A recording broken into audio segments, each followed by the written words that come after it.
मणिपुर गांव में एक छोटा सा परिवार रहा करता था। उस परिवार में कुल 3 लोग थे। सूरज, रमेश और उसकी माँ। सूरज का छोटा भाई रमेश कोई काम नहीं करता था। वो जंगल में इधर से उधर बस घूमा करता था और सूरज गांव के बाजार में अपनी दुकान पर जलेबी बनाकर बेचा करता था।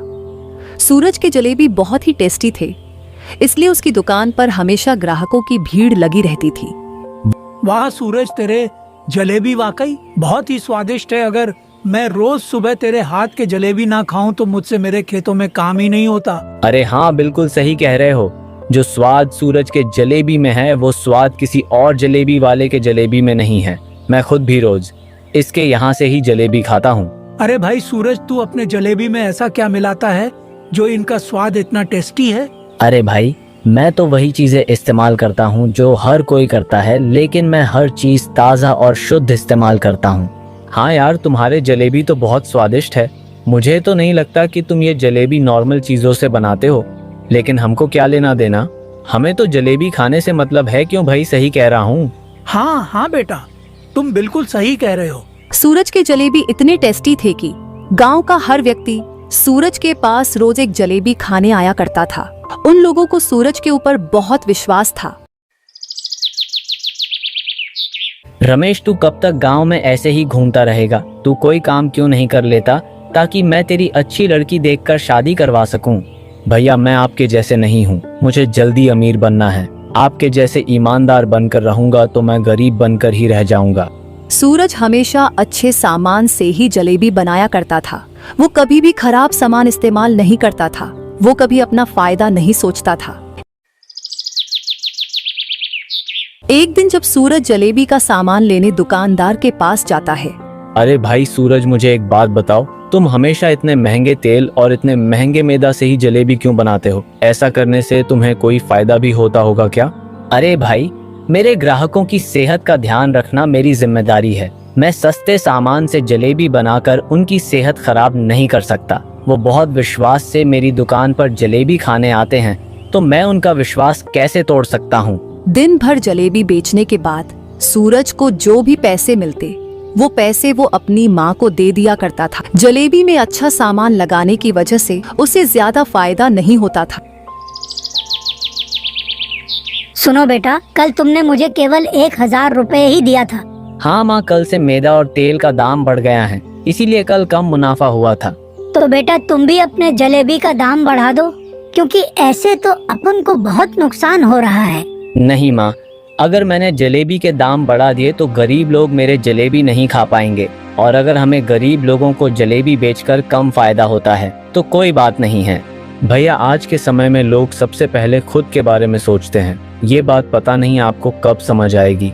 नहीं नहीं रमेश, मैं कभी भी मेरे ग्राहकों के साथ धोखा नहीं कर सकता, और तुम भी इतना स्वार्थी मत बनो। नहीं नहीं भैया, मैं कभी भी आपकी तरह नहीं बनना चाहता हूँ। अगर मैं आपकी तरह काम करूँगा तो मैं कभी भी अमीर नहीं बन पाऊंगा, और मुझे जल्द से जल्द बहुत अमीर बनना है।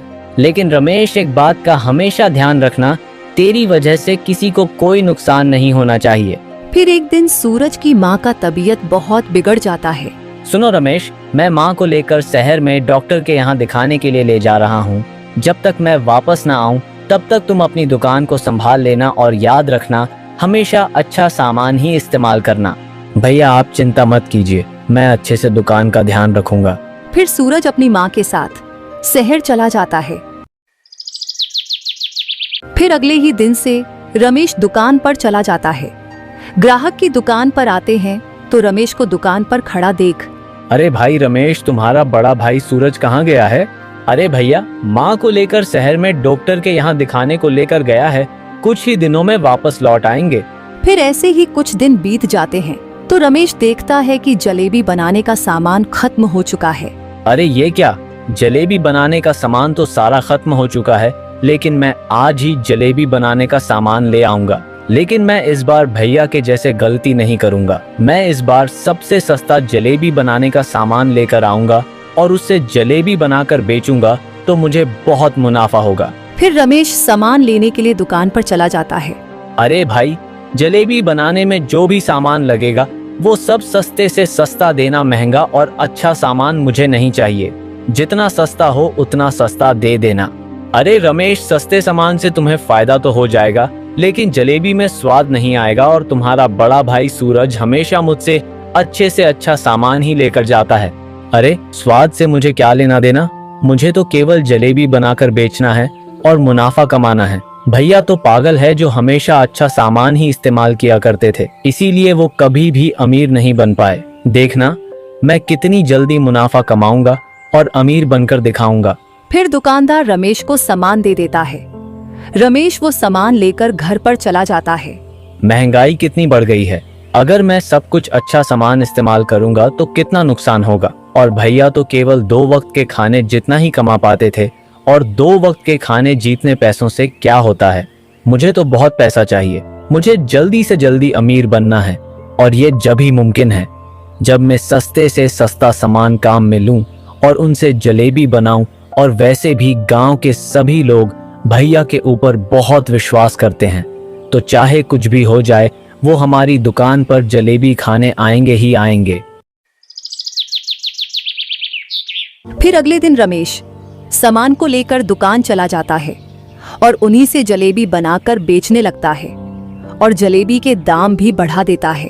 क्या रे रमेश, तेरे भाई के जाते ही तूने जलेबी के दाम क्यों बढ़ा दिए? अरे भैया मैं भी क्या करूं, महंगाई कितनी हो रही है, बाजार में मैदा और तेल कितना महंगा हो रहा है, और 5 के जलेबी बेचने से हमें मुनाफा नहीं हो रहा था, इसीलिए मैंने जलेबी के दाम बढ़ा दिए हैं।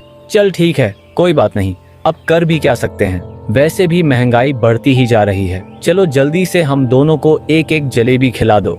हाँ भैया, बैठिए बैठिए, मैं अभी देता हूँ। अरे वाह, ये तो सही है, मैंने इतने पैसे बढ़ा दिए फिर भी ये लोग मुझसे ही जलेबी खा रहे हैं।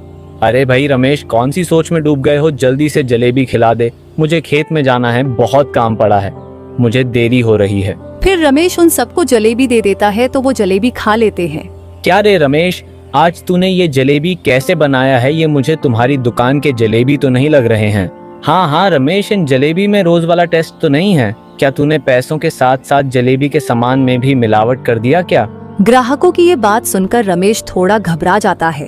अरे नहीं नहीं भाई, ऐसा कुछ नहीं है, मैंने जलेबी तो वैसे ही बनाए हैं जैसे मैं रोज बनाता हूँ। अरे नहीं नहीं भाई, मुझे ये जलेबी रोज जैसे नहीं लग रहे, लगता है भाई मैं अभी नया नया बनाना चालू करा हूँ ना, इसीलिए भैया जैसे स्वाद नहीं आ रहा है। लेकिन आप चिंता मत कीजिए, थोड़े दिनों में भैया जैसे जलेबी बना लूंगा। फिर ग्राहक रमेश को पैसे देकर वहाँ से चले जाते हैं।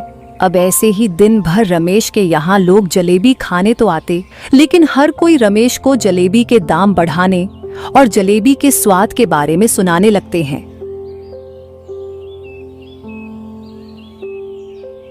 अरे वाह वाह, आज देखो कितना सारा मुनाफा हुआ है। इतना मुनाफा तो 10 दिन में होता था, इतना आज मैंने 1 दिन में ही कर लिया। अब मैं रोज ऐसा ही करूंगा, जब तक भैया नहीं आ जाते, जब तक मैं बहुत पैसे कमा लूंगा। फिर शाम होने पर रमेश अपने दोस्त मोहन के यहाँ जाता है। देख मोहन, मैं तुझसे कहता था ना, जिस दिन मैं काम करूंगा उस दिन मैं बहुत मुनाफा कमाऊंगा, लेकिन तूने ऐसा क्या किया जो आज तूने इतना सारा मुनाफा कमा लिया? फिर रमेश सारी बात अपने दोस्त मोहन को बता देता है। अरे रमेश, ऐसे तो लोगों की सेहत के साथ खिलवाड़ कर रहा है। तेरे भैया तो हमेशा अच्छे सामान ही इस्तेमाल किया करते थे। अगर मैं मेरे सामान में मिलावट ना करूं और सस्ता सामान ना काम में लेता तो आज मुझे इतना मुनाफा नहीं होता।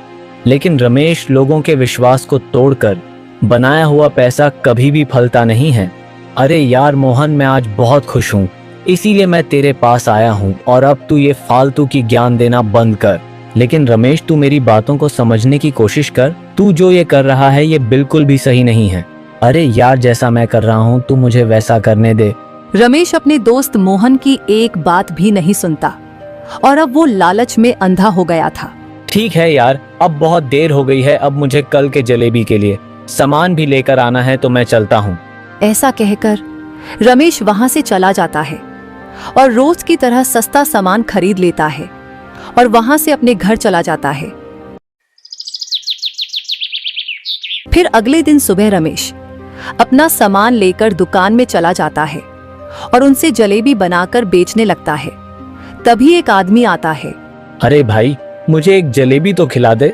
हाँ हाँ भाई, आप बैठिए, मैं भी आपको जलेबी देता हूँ। फिर रमेश ग्राहक को जलेबी दे देता है जलेबी खाकर ग्राहक जलेबी को फेंक देता है। अरे कैसा जलेबी है ना, तो इसमें कोई स्वाद है और तेल की अजीब सी बदबू भी आ रही है।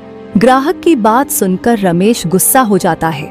अरे भैया, आप पहले ग्राहक हो जो आपने मेरे जलेबी में कमी निकाली है। आपको क्या पता है, इस गांव में सबसे अच्छे जलेबी इसी दुकान पर मिलते हैं। अरे मैं क्या झूठ बोल रहा हूँ, पहले तो एक बार खुद ही इस जलेबी को खाकर तो देख, पता नहीं कितने दिन पुराना जलेबी लग रहा है। देखो भैया, अगर आपको जलेबी खाना है तो खाओ, वरना यहाँ से चले जाओ, कहीं और जाकर खाओ जलेबी। हाँ, मुझे भी तेरी यहाँ के इतने बेकार जलेबी खाने का कोई शौक नहीं है, एकदम बेकार जलेबी हैं। अरे कहीं तुम्हारा दिमाग तो सड़ा हुआ नहीं है ना, इसीलिए तुमको ये जलेबी सड़े हुए दिख रहे हैं। रमेश की ये बात सुनकर वो ग्राहक आग बबूला हो जाता है। देख बेटा, अब मैं तुझसे मेरी बेइज्जती का बदला कैसे लेता हूँ। तू भी मुझे क्या याद रखेगा कि तूने किससे पंगा लिया था और किसकी बेइज्जती करी थी। ऐसा सोचकर वो आदमी वहाँ से चला जाता है। लेकिन अब रमेश के यहाँ जलेबी खाने बहुत ही कम लोग आते हैं। अरे ये क्या, मेरा तो बहुत नुकसान हो रहा है। रोज के रोज अब मुझे जलेबी फेंकने पड़ रहे हैं और सारा सामान भी खराब हो रहा है। क्या करूं मैं अब। रमेश के लालच की वजह से रमेश के व्यवहार में भी बहुत बदलाव आ गया था। जो भी जलेबी के लिए कुछ बोलता, रमेश उसे ही सुना दिया करता था। ऐसे ही कुछ दिन बीतने के बाद एक दिन पुलिस गांव में चेकिंग के लिए आ जाता है, जो गांव की हर दुकान के सामानों की जांच करता है। अरे दुकान के बाहर आना, मुझे तुम्हारे दुकान की तलाशी लेनी है। क्या मेरी दुकान की? लेकिन साहब, मेरी दुकान में आपको कुछ बेकार सामान नहीं मिलेगा। आप बेकार में ही अपना समय खराब कर रहे हैं।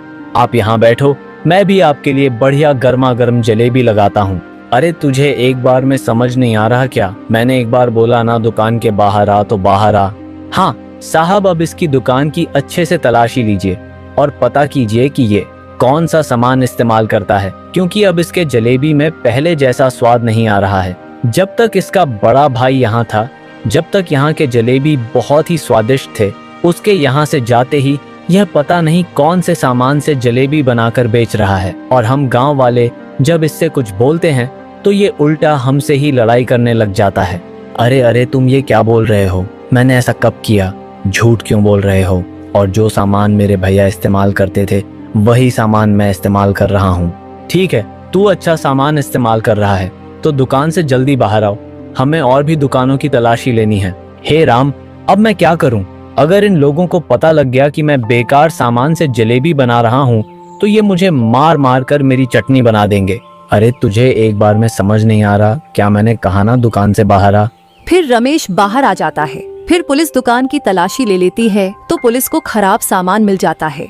अरे तू क्या बोल रहा था कि दुकान में तू अच्छा सामान इस्तेमाल कर रहा है? हमें क्या बेवकूफ बना रहा है? चल अब तुझे थाने ले जाकर ही बेवकूफ बनाना सिखाऊंगा।